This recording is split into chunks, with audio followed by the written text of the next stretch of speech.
Trae Young apparently said he is open and he is interested to the possibility of playing for Greg Popovich and pairing his talents with Victor Wembanyama in San Antonio. This is real. There are actual reports that this could actually happen.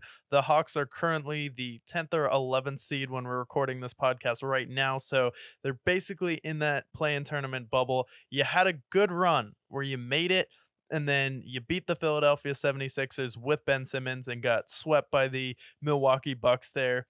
You had a competitive playoff run. You gave the Celtics everything you had in the first round last year. You took 2 games off of them when most people had that series as a sweep. But in Atlanta, seems like it's not really working out trying to build around Trae Young, and both parties are mutually okay with parting ways. And Trae Young wants to go to San Antonio. He doesn't want state income tax and he wants to put himself, who's the smaller player. Well, how do you compensate that? With some extra size that Victor Wembanyama has. Yeah, I mean, on paper here, I love it. I think that, I mean, if he wants to win, the Spurs are in a weird place right now where they're in a pretty hardcore rebuild. But to play with Greg Popovich, whose resume speaks for himself, and to play with Wembanyama, one of the most exciting players in the NBA, I think that Trey Young is one of those guys that he benefits from being the two. We love Dame, but I think that he benefits better with having Giannis there. We have a lot of examples in NBA history where you pair them with a big man and good things happen. So I'm here for it. I don't know how much it pushes the needle for the Spurs that much.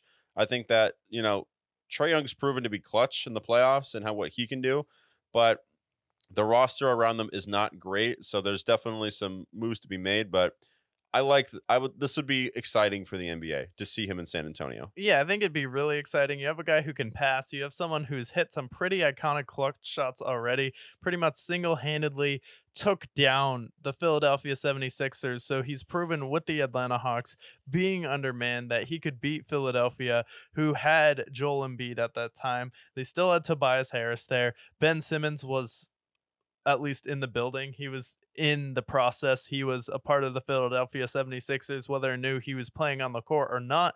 He was still there and he was still an all pro defender at the time. But Trae Young beat that Philadelphia 76ers team, has been to a conference championship, and then you're in San Antonio. It's a place that players would want to live. You don't have the state income tax there. So if you get Trae Young and Victor Wembanyama, who you're not paying yet for another couple of years, then you can take on another max contract and pay someone else some big money, and then people will actually want to go there. Yeah, of course. And San Antonio has all the history there too. And I think it's time that we see San Antonio come back to their old ways Yeah. because we loved seeing them with the Tim Duncan era. And even for parts afterward, they were still moderately competitive. So it's good for the NBA when the Spurs are good and when Greg Popovich is winning. So do what you can, get Trey Young, and then I think next year you'll start to see them be a contender.